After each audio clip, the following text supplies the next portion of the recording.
You're all good. It's Friday. It has been a long week.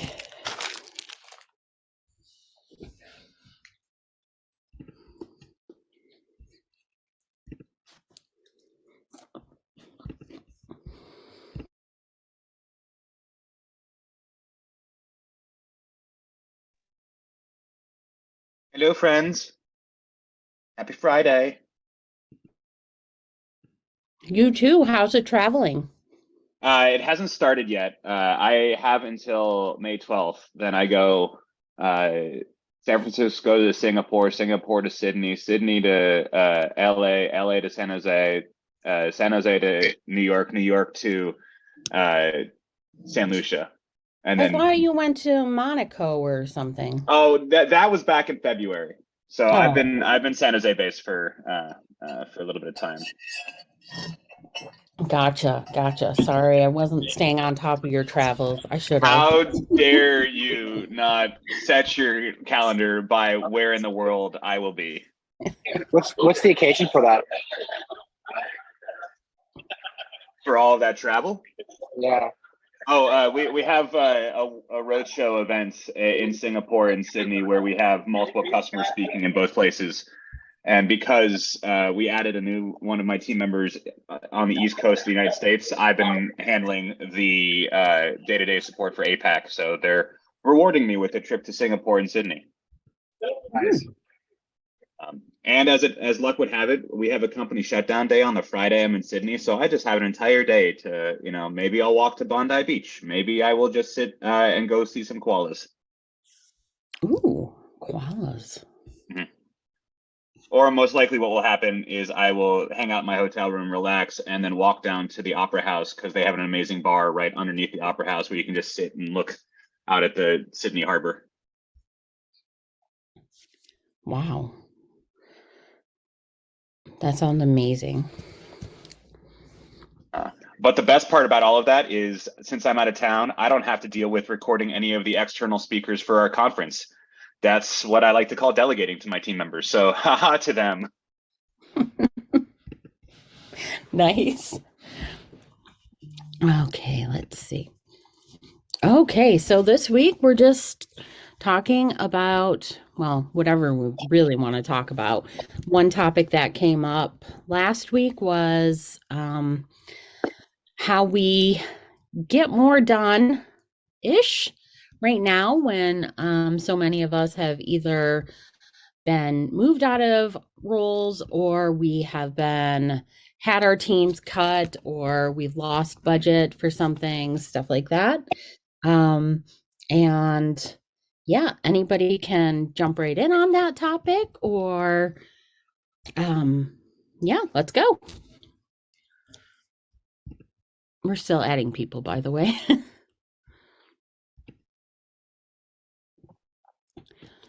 Okay, so who has had to kind of maneuver through this, getting things done and possibly taking on additional responsibilities in the last few months? And how are you doing with that?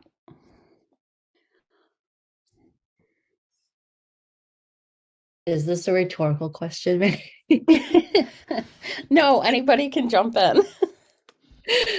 Well, I just keep getting things added to my plate. So recently we are adding a product webinar, which really should be run by the PMM team, but they don't want to take it on, so it's coming to me. We're also doing kind of like a group reference webinar where we have a customer speaker talk about their use case, and we have some people down the funnel to attend and hopefully accelerate some deals. So yeah, two things I'm working on. And nothing gets taken off my plate. Like it just keeps getting added on. Yeah, I get that. And I think, I don't know if it's entirely new for everyone to have a lot more being added to your plate because I think that's kind of the life of being in this kind of position. But when there is a layoff or something like that that's contributed to it, it seems like there's just a lot more. Is that what's happened with you, Justine? Luckily, we haven't experienced any layoffs since last August. It's just as our company grows, and now, like, I'm here, people just bring me their ideas and it gets it gets approved. So I just have to take it on. It does push, the squeakiest wheel gets the oil. So as I work on these programs, the things that I really want to implement, like the reference program and other things, they do get pushed to the back burner. But once people start making noise about those kind of programs, then it would be back on my plate again. So just trying to deal with everything one day at a time. Understandable. Does anyone have any tips to share with her or with the whole group? I was just going to commiserate. That's very similar to the situation I'm dealing with, that content and activities that ought to live in another functional area, because I exist. They have become mine. My recent headache this week was developing a reporting system for tracking our contacts based off of our buyer personas, so that we could run upsell campaigns. But certainly I am not our HubSpot or Salesforce admin. I am not our go-to-market team. I am not our customer success team that knows these contacts in the first place. But it ended up becoming my project. And I feel like that has, as we're all overworked, I feel like somehow my plate's supposed to magically keep getting better. When other departments are able to say no, I feel like my pushback is being met with, well, get it done. Yikes. That might just be a me problem. No, I think that's Oh, that's a me Not. problem too. That is not. I want you to know it can feel really lonely and really scary and really intimidating. That is far from a you problem. That is something I think almost every single person on this chain can relate to. You are not alone, and it's something that bothers me because I went through that, and it can be paralyzing, right? It can feel really, really. I'm going. Oops, sorry. I'm having flashbacks right now. I'm sorry. Like it can feel really debilitating, right? Yeah. When you're like that, and it can feel really lonely. I don't want to inject right now. I want to hear from everyone, but if people want, I can share. Sorry, just got like, I think I'm just overworked this week, so I'm too sleepy. I can share a deck that I'm probably going to share in Vegas. It's probably going to be my deck in Vegas. That's about value prioritization. How do you prioritize with sales and with marketing and with the company, so that then you can clearly line out why you are able to say no and how you're able to say, I can't just get it done. But if you do want me to get it done, this is what's gonna hurt, in a way that doesn't make it feel like you're a no person, especially right now when people are being laid off and you're scared, right? Like we have to be yes people right now.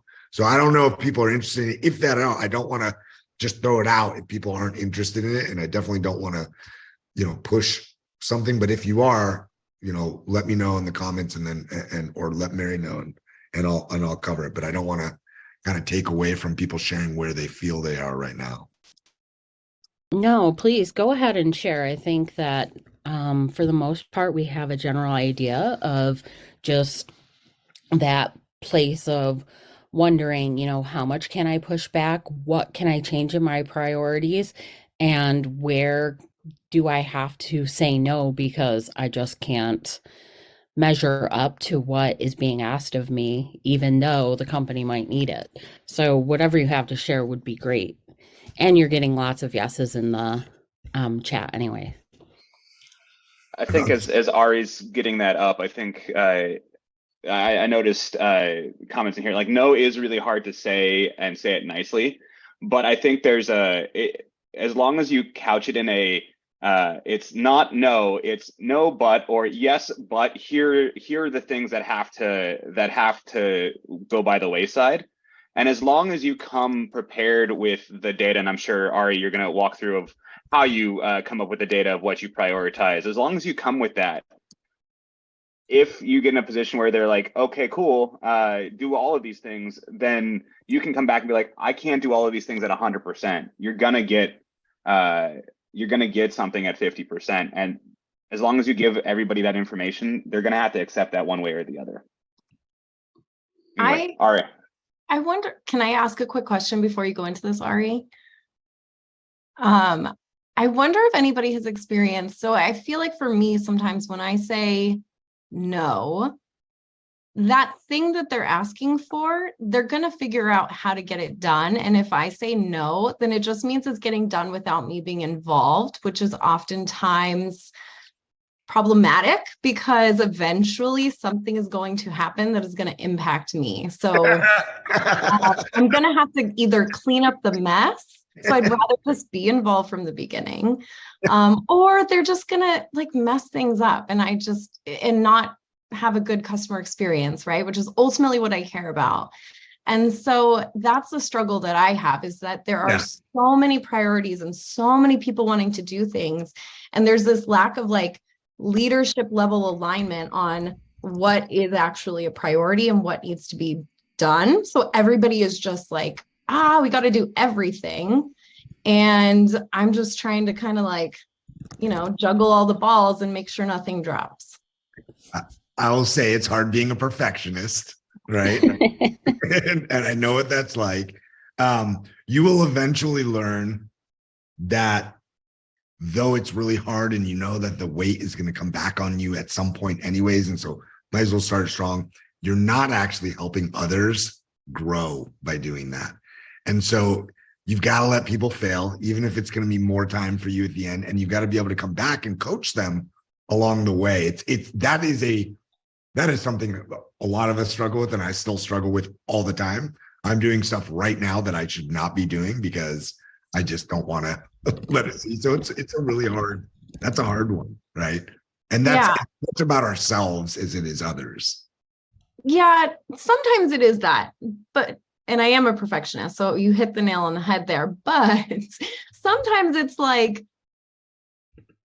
this like awful feeling that people think that they can do your job, and that they're like, oh, well, she can't do it. I'll just do this case study myself then, or I'll just whatever. And it's kind of like, I really don't want other people doing my job. Like, I want to do my job. I had someone who was ahead and was like growing quickly in the customer success department. And she was literally telling me, like, I don't like, what is it so hard to do these reference programs and getting on? I did this at my last company and it wasn't even part of my job. And I did this and I ran it and we would get blah, blah, blah. And I was like, okay. And then I looked at her last company because I didn't know where she had come from. I'm like, you had 30 customers. Like, and you had 10 people on your team. And so it's a lot easier to get things done when you're not in active upsell, whatever it was. But like, I know that feeling of like, and then she was like trying to create side pocket programs that were competing with the programs I was creating. So I get that as well. Again, it's we can justify a lot here, and I do it all the time, but it is as much about ourselves there as it is about other people. Like, we've got to let go. It's like letting kids grow up, right? You got to let go at some point. Yes, we are there to help coach them and guide them, but we got to let them skin their knees and get in fights and have breakups with friends and all of that, to help them grow and learn from that. And you do it in a supportive and constructive way. It's hard because those of us who know we can do a lot of things well, we try to do a lot of things well, and we try and save other people because we're like, it's in the best interest of our customers, right? And so we go there first, but we forget actually in the best interest is leveling the entire team up so that they can all support their customers as well as we do. That's a whole different topic though. That's a and Love and that. it is one that we all struggle with. I mean, it's especially as you're growing in kind of your leadership roles. That's one that is tough. That is one that's hard to figure out. Um, I get it because you might just feel like somebody else isn't, and I'm not saying you specifically feel like this, but competent enough to do something that falls under your responsibilities. But at the same time, I have to remind myself, this is a company that I work with, and while it is my job and it's very important to me, I know I can only handle so much, and I have to let some things go because I've kind of like been overworked and burnt out before, and I don't want to get back there. But everyone has a different level of where that is. And I don't know, maybe there's some way to be able to guide people with things like that and check in on those projects without fully taking it on yourself. Also, Kathy, do you have something to say? You have your hand raised. Yeah, I think there's an elephant in the room here, and that's if you can't do the job, I'll find somebody who will. And, worst case, you're out the door, or you get a bad performance review because you weren't able to do everything asked of you. Or, I mean, that's really malicious, but I know it happens. And Well, yeah, it does. It happens in tech probably more than, I don't know, maybe some other places. And it is something that is scary, but at the same time, and I know there's always this balance where people are like, a job isn't worth your sanity. And no, it's not. But at the same time, losing a job and not having one for several months, you kind of lose your sanity there too. So there's always going to be that balance. And it does, like Ari said, come back to your personal, it comes back to you, which stinks. But at the same time, we can also learn some things along the lines of confidence, along the lines of being able to say no or yes, but, or, no, or I'll get back to it when I can, or something along those lines. So increase your own professional skills and abilities. But yeah, I mean, there's only so much you can do to prevent that. it also goes to what Daniel said, which is, the yes, but I would actually say yes, and right. Yes, I can do that. And I just want you to know that if I do that, here are the things that I'm working on. Here's the prioritization. Here's why they've been prioritized this way. This is what's going to have to be let go because there isn't more bandwidth to accomplish all of this. And this is what we're happening. So you give a really strong statement in there. You support them. You say, I'd love to do it. And this is what's going to have to suffer because of it. But I'm on board. I'm here. Tell me if that's so. And let them say, oh no, you're right. We can't do that right now. Or let's find somebody else that can. Or maybe you can help me find somebody else that can do that. Who do you think is the best person for that? So I'm going to give a caveat to this deck that I'm going to cover, which is I spent years, I'm talking years, trying to buy either Influitive or other advocacy software, Reference Edge, like trying to get something to help me scale. And it was never really about the budget. No, it's never really about the budget. Right now, it might be more about the budget, but in the past, it was never. They were never so expensive that you're going to get really much more about the change management and what the big lift it was to bring something like this in. Because bringing in an advocacy tool is something that touches so many different departments. You got to have up leveling, you have to have your integrators, your Salesforce team, and all these different people. And so the analysis paralysis kicks in and we get to know. And it was because I didn't know how to present why it was so imperative to have a tool like this, especially at companies that were trying to get rid of extra technology, right? I was at a company that literally the CTO was charged with cutting our tech stack down by half because we had something like 250 different pieces of technology we were using, and over 50% of them were only used by one department or less. Even more, a subset of that department. And so they were charged with that. And so I was trying to get in. So this is like years kind of things that I put together that helped me understand how to present something in a way that really talked about not needing the technology, but where the state of our program was at and what the state of doing nothing was if we didn't scale. Because one of the biggest, and we'll get into this in a second, but one of the biggest misconceptions that we have is doing nothing doesn't mean sustaining where you're at, right? And I'll get into what the effect of doing nothing and how negative that is. And so it's really about a way to set up yourself for success and understanding how to align your program and priorities to the company and different departments' objectives. So I'll just hop in. Does that make sense though? Just some head nods of that. Yes. So generally speaking, and I'm sure not everyone feels this way, but generally speaking, current state of affairs in our advocacy programs can feel messy, can feel noisy, can feel like a lot, and feel like I'm being asked to do 12 different things from all these different people from all over, right? And where that comes from is when people think of customer advocacy, they think of it in like the thing that they need at that time. So, oh, it's a reference. I need a reference. Customer advocacy is a reference. They don't think of all of the different things, right? That the asks are coming in from event marketing, right? From demand gen, from product marketing. What does our competitors look like? Can we do some surveys or can we have some competitive messaging done with our customers from the product team itself? Can we get more beta testers? We get them. They don't realize the expanse. Oh, we need analyst calls. We need cab reviews, right? We need advisors, all of these things. They just think, oh, you're getting some reviews and maybe some case studies. I don't understand. Why can't you add this additional thing on? Well, to start, we're also asking all of that of our customers, right? We forget how much we ask, especially if it's not all routed through a chain, right? Where you can be in some way scale the ability to do this. So you're not asking the same customer all of these things.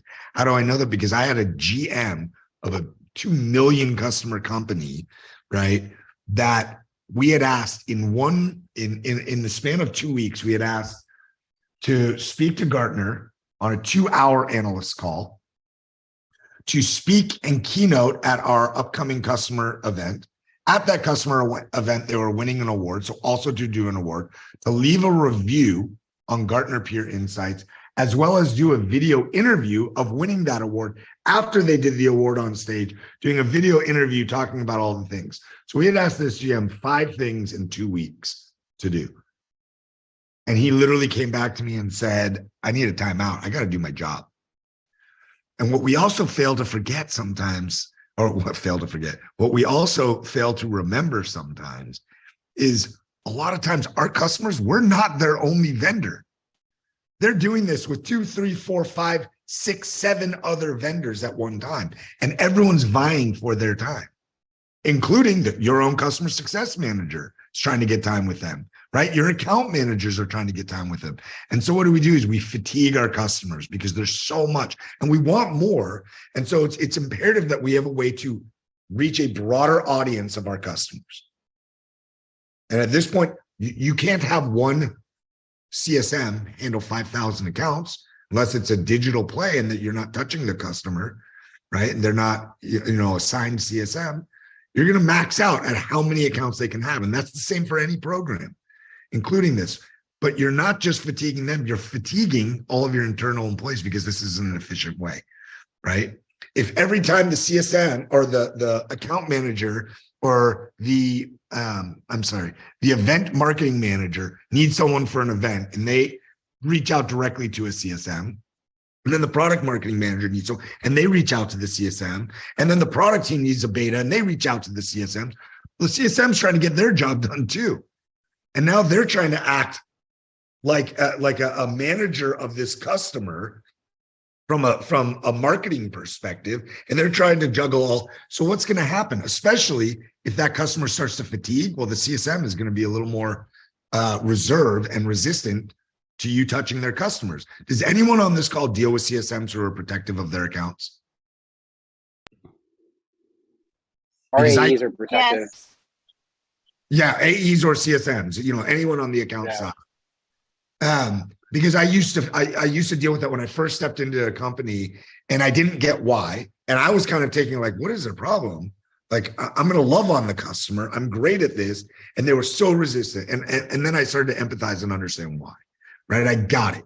Because if we are asking too much of our customers, what do they start to do? They start to turn off. They stop answering emails. They need more time, right? They're not going to come to you and just say that. I got that from the GM. But a lot of times they don't tell you that they're overwhelmed. They're just going to stop responding. They're going to go dark on you. And if a CSM has a customer go dark, that is a red flag for them, right? And so they're going to be resistant to allowing anything that could jeopardize a relationship with them. And it's understandable. They're trying to make them successful, right? So, and then the more resistant, the longer it is to get a response, the harder it is to find customers, and the entire process slows down. And then everyone becomes more demanding, right? We need these yesterday. We need those. And that fire continues to grow. And it's this kind of vicious cycle that feeds off of itself. And everybody loses in this vicious cycle, right? So you need a way that you can streamline this approach. So, but that's just to understand where the internal fatigue starts, right? So how do we align and make sure that everyone understands that we're going to help smooth the road to success here, and we're going to be the arbiters, right, of the customer's marketing wheelhouse, right? We're going to be their sports agents. We're going to help them. It doesn't mean we don't have their coach and your physical. We have all of the different components to a team, but we're the person who's going to really help them shine, and we're going to help our CSM shine and our AE shine. We're going to celebrate them together, right? And so how do we align? Yeah. Jennifer Blanco had a question, I believe. Can't see the chats. Let me bring them up. Oh, sorry, I didn't have a question. I was raising my hand saying I definitely agree with you that CSM is very protective. Sorry, I didn't realize that was staying up there. No worries at all. Yeah. And at first it was really hard for me because I took it personally almost. And then I had to realize where they were coming from and what was actually happening that made them that way. Right. And then you start to really, when you empathize like that, you can really start to work with them in a way that they're not going to be resistant to you. They're going to let you in and realize, oh, you're there to help. And here's another big one to remember. And this is something that helped me with sales. This helped me, like, I had to be the therapist between sales and customer success because they were both blaming each other for who wasn't adding the right data and who should be responsible for collecting it and all of these different things. And what you realize is, like, when we all feel like we are, and on this call, that's what this is about today, like we are barely keeping our head above water. We're treading water so hard. We've got this muscle memory of how we get through the day, right? We've got this muscle memory. CSMs, they use this, they do that, they write this report, they do that, they rinse and repeat, and they do. Anything you try and inject into that cycle is going to be met with resistance. Why? Because they're barely keeping up like this. And now you're going to have to try and teach them something new and something different, even if it's meant to help them swim better and relax more. They're not going to, it's instantly going to be met with resistance. And that's okay. You got to understand, because that's that feeling of like, oh my God, I can't do another process. I was just taught 12 new processes last week. I can't do anything else. I'm barely surviving. And so it helps when you understand that, because you don't take it as personally and you think of ways that you can be more empathetic and understanding to inject things in a way that allow them to want more from you, right? In a way that helps them float, rather than pushing away these programs that you're trying to inject, because being met with that resistance is really hard. So how do you align company goals, your business goals? First, you want to start with the broad range of goals, and then you narrow yourself down, just like OKRs, right? Top-down kind of approach. But here, what you're going to do is you're going to say, what are our business goals and our values and our mission statement, right? Because this is how you're going to be setting up kind of, it's almost like your argument, your case for this, right? Because you want to align, and this is what leaders do in almost everything they present. They're going to tie it back to this. And you're like, yeah, I don't know if you've dealt with this, but I've met some leaders in my time. I'm like, how the are they a leader? Like, they can't do anything, but guess what? They know how to talk the talk, right? They are great at putting that slide deck together, and they are great at all hands, but like, because this is what they do. This is how they align their conversation to make it seem like they are completely on board with what the company is trying to achieve, which is, what are our business goals and how do you get And how do you find those? What are the top 3 or 4 goals of the business, right? Like many times it'll be like improve our sales by 40% year over year, right? It can be, there are several of them, but where do you find them? So you can go direct to your CMO. They will absolutely know this. They will be charged with this. You can find them at all hands and sync ups, right? And you can find them if your company does. Not all of us do OKRs, but if they do, they'll generally be in the OKRs. You also then want to wrap that around the nice bubble of what are your mission and value statements, right? Like being a more customer first. We want to be customer obsessed, right? So then you walk that into your language of, and just like our vision or our mission statement says, we need to be more customer obsessed. This is a program that supports being customer obsessed by XYZ. So those are some areas you can look for that. For your vision, those are pretty easy. They're on your about page, mission statement, vision, and values. Also, you can always look through Gong as well from all hands if they're recorded, and if you have Gong and you record those. All right, so departmental alignment, right? Here are the things for each of the different departments that they really tend to care about. Not every company. These are generalities. So I'm sure that some of us, and I'm not reading the chats as I go, but Mary, just tell me if there's a chat I need to answer. I'm not that coordinated. Some people just blow me away when they're presenting and they're like chatting and presenting and chatting and presenting. I can't do that. Okay. So in sales, they're really going to care about and how it ties back to you and your department, right? References, referrals, cross-sell, upsell. Sales is going to be focused on those things. Those are the conversation points you're going to have when you go to talk to them to align. And it's a staged process. You don't go and pitch anybody your ideas, because that's how you get met with change. What you want to do is find out, what are they challenged with and how do you solve those problems so that they pull you along, right? So Newton's was his third law, equal and opposite reaction. The more you try and push, the more they're going to push back, right? It's same with an argument at home, right? With my wife, the more I push, the more she's going to push back, right? But equal and opposite. So if I pull, she's going to pull back. If I find out what are the strings that really are important to her in this conversation, right? And I start to pull those, she's going to pull back on the things that are important to me, right? And so that's what you want to learn how to do. It's really all based in psychology, but so sales is references, referrals, reviews. That's what you're going to say we want to talk about. Product, they're going to care about things like feedback loops and roadmap, right?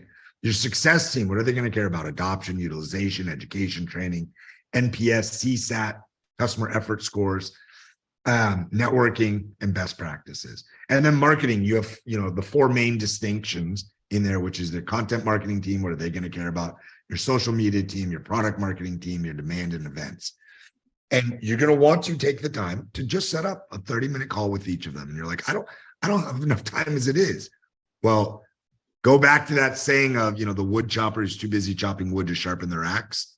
If you want to become more effective and efficient, you've got to break out the time to talk with these departments about these issues.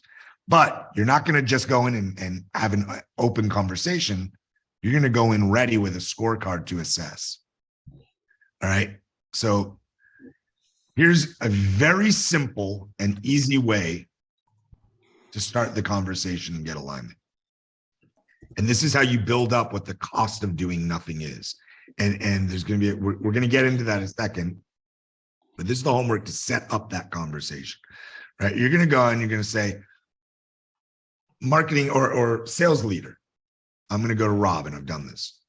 I'm going to go to Rob, VP of marketing, head of marketing, and I'm going to say, hey, how important is it for the company right now, in your eyes, how important is it to the company that we get our CAC down? How important is that we reduce our CAC? From a company perspective, cool. What do you think right now our current grade is on that? Like, what would you give it out of a 10, 1 out of 10? How would you say we're doing? You think we're killing it right now? Our CAC is doing great or not? What about customer retention? And you go through each of these, right? Customer expansion, employee retention is a big one, right? You want to get each leader's opinion on how they think they're doing with their employee retention, right? Because now, if they give themselves a 10 out of 10, this isn't something you're going to talk to them about, right? But if there's something they feel like they definitely are looking at doing better, well, now you have your key targets that you've set up the vulnerabilities, the strings that you know are important to them. All right. And raving fans, do we have enough in our program? Do you feel like the program is scaling? And don't take this personally right now. Take this as constructive. Do you feel, and if they say no, that's great for you. They are telling you right now, and now you have in writing, right? So as you put this together, you can say, here's our overall scores. Here's what everyone is feeling like. This is what I've gotten when I've gone back to each of these companies. And yet we think doing the same thing is going to produce better results, right? And so the impact of doing nothing, we act like we're just staying still, but it's not true. We're actually sinking. Why? Because we're becoming less efficient, less effective. We are fatiguing everybody out, which affects employee retention and customer retention. Ari, Right? Yep. there is a question in chat. What if they are all level 10 importance? Marie, was that too long ago to ask? Or are they? Oh, I was just being goofy. Yeah. Oh, okay. Yeah, but it's a good point. And here's 5 things, right? That if they're all level 10 importance, you can go back and say, here, now I've gotten all these things. How do we prioritize? How do we prioritize if they're all important? What is of these that are all 10 out of 10 importance? Is our customer expansion just as important as our CAC? And if so, why? Right? You can have it just gives you more fodder to have those deeper conversations. And depending on the department, you'll see everyone's going to have varying degrees of what's most important to them, right? All right. So, and don't take this as an exhaustive list. If there are things at your company that you know are more important, stick them in, right? But keep it simple. Don't overboil this, right? Keep it simple so that you can have a really clear and easy conversation with them when you're coming into this. And it shows them you're doing your due diligence, your homework, and you really do care about the business objectives and for this year. Right? And then the next thing we're going to want to talk about, and this is something you can then talk leader on the sales side or on the marketing acquisition side, demand gen. They should know this, right? And everyone's growth rate is going to be different. Most in SaaS tend to be around 40% for investors. We tend to need a 40% year-over-year growth rate, but you could be an extremely aggressive company at 50 to 60%, and you could be a more realistic company that's in the 20 to 30% range. So you want to find that out. What is our growth rate? And then you're going to find out what are our total MQLs that we need, right?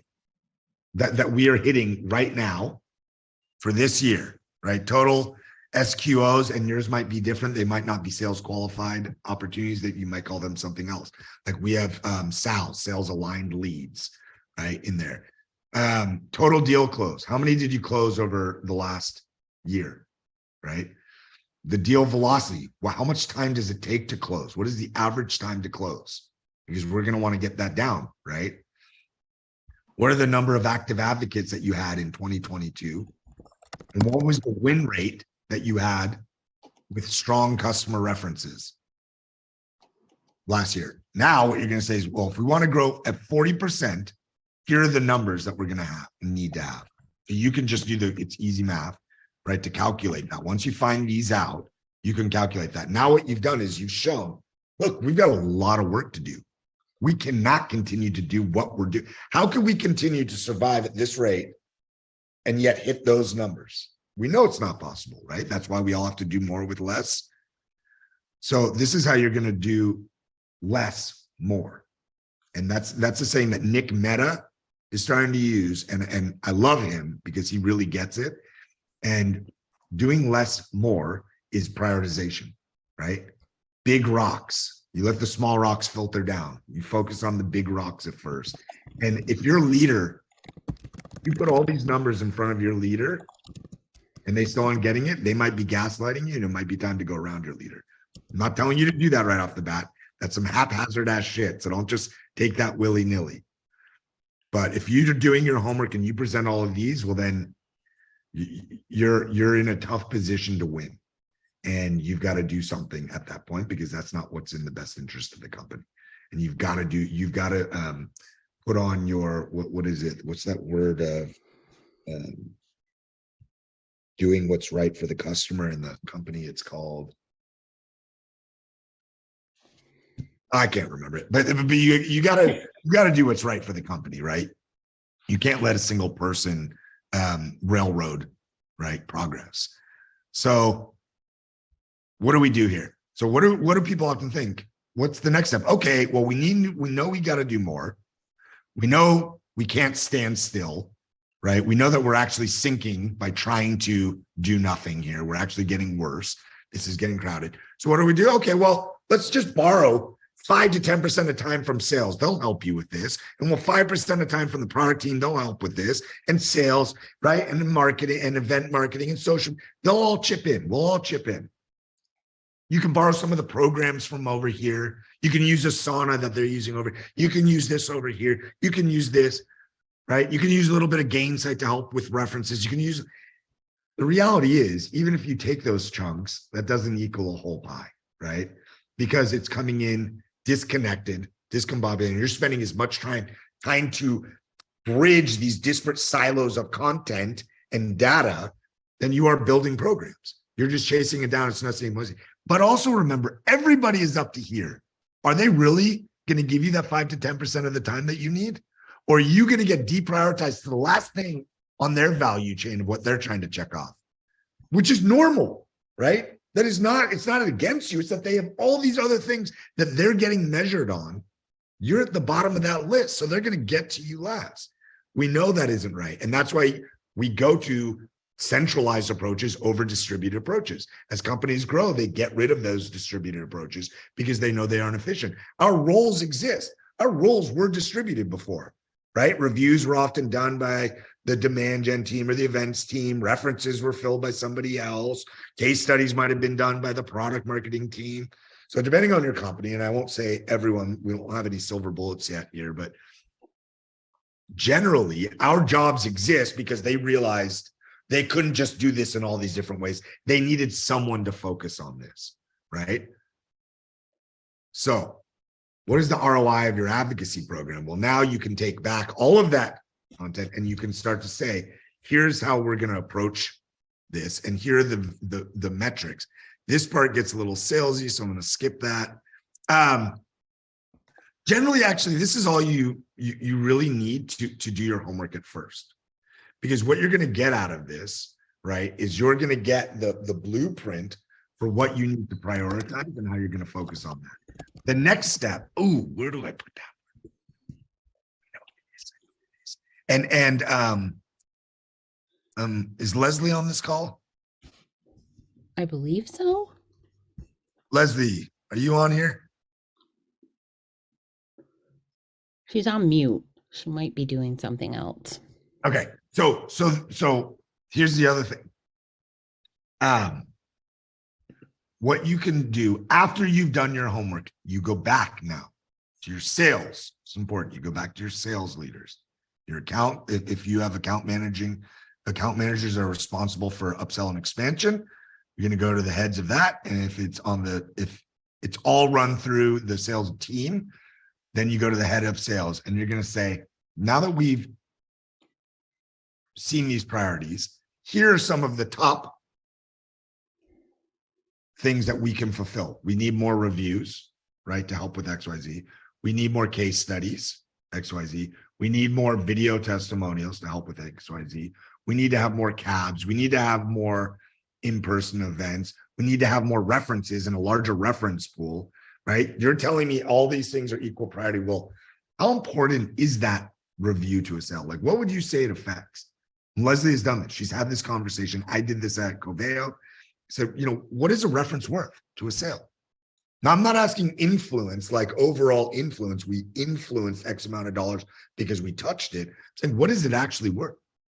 Is a reference, because when a reference gets on a call, at that point of a call, it's at a critical stage of the sale, and it can either make or break a sale. A bad reference can really literally derail a sale, and a great reference can speed up a sale. So what is it worth to you? Let me know. And I'm okay with whatever you believe that is. Is it 5% of the deal, 10% of the deal, 15% of the deal? How much do you think a reference contributes to closing that deal out? right? Because you're already establishing like the product demo is important. We have MQLs, right? And we have qualified leads, and we have lead scoring. We say if they download this case study and they go to this event, we have lead scoring. So let's establish that in the revenue impact that it has. Now, what you're doing isn't just going to help you to show the revenue impact of your program. It's going to help you prioritize. Why? Because they just told you what is most important to them. If they say a review is worth 0.5% of the sale, you know that you've got to focus on references at 10% over 0.5%. And it becomes really clear to them that they're not all equal. And they're not saying it's all needed yesterday and everything helps to make the sale because they just want to be assholes. They're saying it because they need more sales. They're struggling. And they're going to try and do everything they can in their power to get more sales because that's their job. And so you're going to help them focus. It's your job to level them up. They don't see through our lens. They see through theirs. So we're going to help bring them and teach them and coach them by going through these process with them. I've added in here, and Mary, I can share this. There's some other things you can do. I'll just tell you what you can do. I don't know how your references come in. So at some companies, you might have a Google form or some sheet where people fill it out, where they fill it out in Asana, or they fill it out in Marketo, or they fill it out in Salesforce, and it comes into one sheet over here. But then what happens after that? How do they get updated, right, when you're fulfilling that reference? How do you do? So at one company, when we were asked from a customer marketing team to do stuff for people, yeah, we had a form, but it also came in like this. Last minute, like a salesperson, hey, can you do me this favor? Blah, blah, blah. And so you want to capture how noisy it is, right? You want to put a slide together that can show how completely noisy it is. What's this one? I forgot. Oh, we don't know who our advocates are. We don't have a high response rate on requests in general. So that's another thing you can measure. Like, don't just measure the yeses, measure the nos. So you can show we only get a yes 1 out of 10 people that we ask. We need to improve that. And it's okay. Don't take that personally as like, well, that's a reflection of how terrible your program is. Be like, this is why we need to improve the program. Come at it from a constructive point of view. We're managing our programs in disparate spreadsheets. It's hard to keep track of them. And we rely too heavily on email to contact our customers and missing the opportunity to engage with them on other channels. Remember, this is, again, geared towards helping you buy a tool that scales. So it's not a direct apples to apples just in this conversation. But I thought that this beginning portion of it is really focused on how to prioritize with each of the varying departments. And so remember, when you're going back in, you're going to talk about these with them as well as your scorecard, right? So you can flip out on your scorecard these varying topics on here, right? You're going to product, you can put in here, what do you think about our roadmap? What do you think about getting feedback, right? Right now, how good do you think, how important it is to us to have customer feedback on all of our different varying lines of business and all of our launches? How important is it to us? How well do you think we're doing right now with that? Do you think we're crushing it? We're getting all the product feedback that's perfect and in the right way, right? So you set up that alignment with them so that you can understand. Now, when you go back, you're varying that to, right, your overall objectives and goals. And now you're going to come up with a strategy that says, this is why I prioritize this and this. Here's what this was rated at in this department, and here's how it aligns to our overall goals. Here's what this aligns, and here's how it aligns to our overall goals. I deprioritize this because though it's important to that department, it isn't hitting one of our core objectives. Do you agree or disagree? And you ask them, do you agree or disagree? Do I got this right or not? Help me create this program in a way that best serves our company.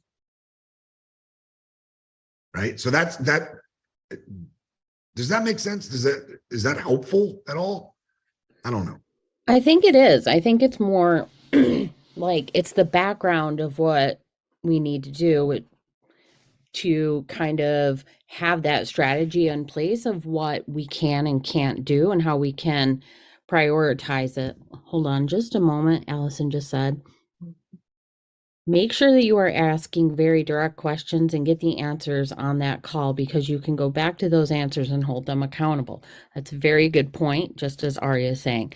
I think what's hard, though, if I can say this, is we're overworked right now. How do we, as quickly as possible, do this and figure this out without being even more overwhelmed? But this might be the only way to go through. Yeah, I mean, so that was that saying of like the wood chopper who's too busy chopping wood to sharpen their axe. Right. You will continue to tread water if that's all you can manage to do, right? Mm-hmm. Continue to do it. You have to break free, and you've got to be okay with letting a couple balls drop. They will catch up. You will catch up on them, but you've got to take the time out, right? Early in my career, I was in a networking / improvement group, and we have this billionaire come in who owned a bunch of airports around Southern California.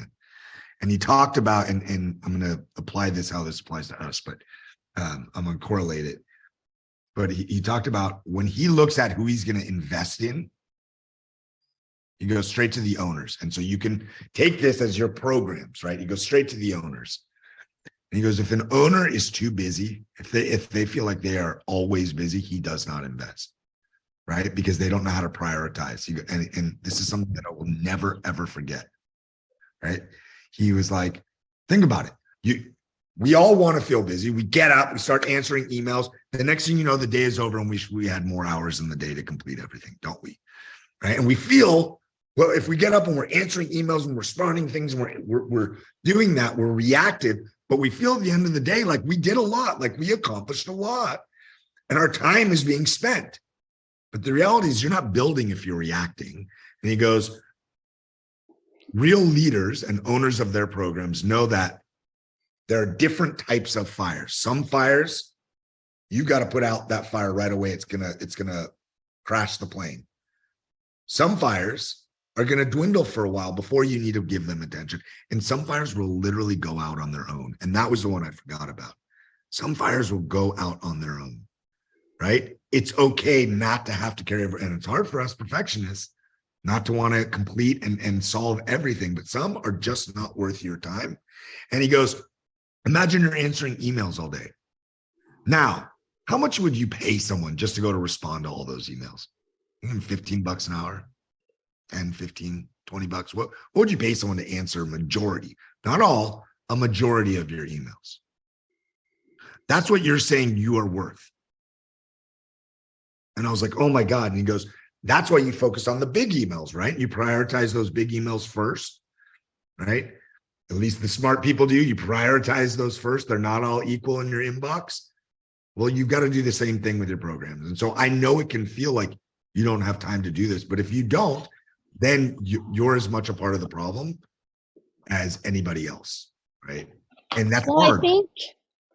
I just want to say this. I think that sometimes it's hard to know what to say in these different situations. Like, I say a lot that cross collaboration and change management aren't necessarily things that always show up on a job description, and then you start doing customer marketing or something like this and you don't know what you don't know. And that's where it's really helpful to have calls like this, but also hear someone say, like, you have to tell them no, like this conversation that Allison is talking about in chat, where she said she's having competing priorities. You asked me to come to you when I was in a bind. I need that conversation now. And the person responded with, if you don't tell me, I don't know, and I can't help.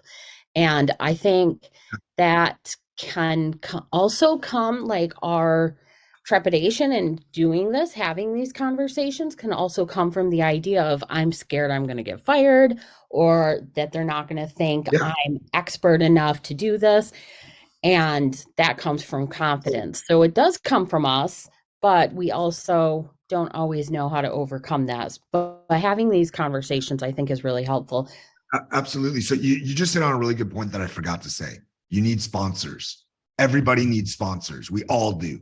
That's why we have these calls, but you need them internally as well. So go to someone, some leader that you can trust, whether it's your boss or somebody else, and ask them and tell them this is what you're working on. Don't do this in a silo, right? Say this is what you're working on when you would love for them to help guide you through this and just be a sounding board for you as you're trying to do this, and ask them, hey, this is the feedback I got from them. This is why it's challenging for me. How do you suggest I go around this? Get that feedback. And when you ask, don't say, I want your opinion. You ask for advice. There's a huge difference between opinion and advice. This is based in psychology. Some of you will probably know this on the call. Some of you don't. So why do you ask for advice over opinions? Opinion means you're giving your opinion and I have my opinion. We have two. We are varying. We are separate. We are distinct. That's opinions. Advice.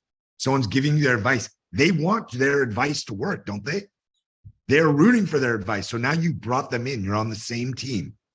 If they give you their advice, they want to see that advice come to fruition. Nobody wants to give advice that's wrong, right? But an opinion can be just your opinion. It doesn't have to be right. That's the whole point. It's just my opinion. Okay. It's like giving your 2 cents, but you want to ask for advice and you want to get people in on that. The next thing, when asking these questions, and you brought up a really good point, Mary, which is we don't always know what to do. We don't have the confidence when someone comes to you. So let's say you put all of this together. You've now got your priorities set out. Is that going to stop people from coming to you with more questions? No. Or more needs or more requests? No. When they come back, you have to ask, okay, and we forget, when do you need this by? What is the turnaround time on it? And how does this prioritize? How would you set this in the prioritization of these 8 other things that we're working on? And here's their priority, because now you have, right? You have this mapped out. It's clear. You've communicated. Where does this sit in that prioritization? Because I'm going to have to bump something out. I want to help you, but what are we going to move in its place? How do we prioritize this? So it allows you to have that deeper conversation where you're not saying no, you're collaborating with them on what's best. That's a good point. I think we only have a couple minutes left. We could probably continue discussing this next Friday if anybody wants to come back on and discuss. And I'm just going to say, I'll ping every one of you next week, maybe starting on Tuesday, to just come into the chat and on the Slack, and we can start talking about this more with the different situations we're all in and things like that, to help each other out throughout the week so that we can work through the questions that we have. And as more ideas and things come up underneath all of this throughout chat during the week, we can talk about it more on Friday if that's good with everyone. And so thank you, Ari, for sharing. Thank you, everyone who hopped into chat to share. Thank you, Allison. Thank you, Daniel. I know Daniel actually has a slide deck that he has shared before about team planning so that he can, it was my interpretation that he can use that to say no at times, like this is what we can do. This is what we can do with the team as is, and what we can do if we expand that. And so if anybody wants that, I'll just make sure it's okay with him again. And you can go ahead and ask, and one of us will give you the link. And I think that's about it. Make sure you're in the CMA Weekly Slack, which is cmaweekly.slack.com. And we'll see you next week. Thanks, Mary. Bye, everyone. Thank you all. Thank you, Ari. Thank you so much.